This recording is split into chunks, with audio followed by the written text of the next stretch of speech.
ప్రేమ, అభిమానము, త్యాగము ఇవన్నీ ఆమెకు అంటే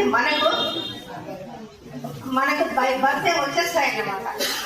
అలాగని నిజంగా పురుషులు కూడా నేను మొదట్లోనే చెప్పాలనుకున్నాను. నేను మీ ముందు ఈ సందేశం ఇస్తున్నాను, ఈ మాత్రం శక్తి వచ్చింది అంటే మొదట మా నలుగురు అన్నారు, మా తల్లిదండ్రులు, తరువాత మా హస్బెండ్.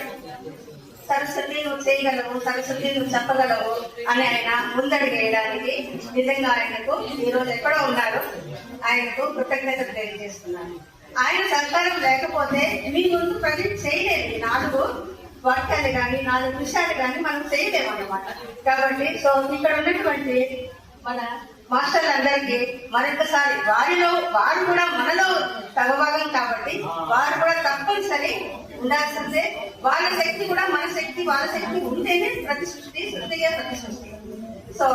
ఇక మహిళల గురించి అన్ని రంగాల్లోనూ ఎక్కడైతే ఆకాశంలో అయితేనేమి, మామూలు అంతరిక్షంలో అయితేనేమి, ఎవరెస్ట్ శిఖరంలో అయితేనేమి, పురాణంలో అయితేనేమి, రాజకీయ నాయకులు అయితేనేమి, స్త్రీమూర్తికి తన శక్తి సామర్థ్యాలంతా వడపోసి అందజేస్తున్నారు, ఇప్పటికీ అందజేస్తున్నారు. సరోజిని నాయుడు మీకు తెలిసిన విషయం.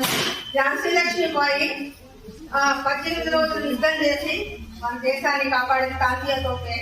ఇక ఇంకా చెప్పుకుంటూ పోతే మన ఇతర ప్రియదర్శిని, ఇలాంటి మహిళామణులకు శక్తిని, సామర్థ్యాన్ని ఆ భగవంతుడు ప్రతి సృష్టించినటువంటి మన యొక్క శక్తి సామర్థ్యాలు, శక్తి అనే ఇదిని అప్పుడే సృష్టికి ముందే భగవంతుడు మనకి ఇచ్చాడు. కాబట్టి మన వృత్తిలో మనము నిజంగా ఊడూరు మండలం అయితే ఎక్కడైతే కానీ ఉపాధ్యాయుల వృత్తి మహిళలకు మాత్రము నిజంగా సూటబుల్ జాబ్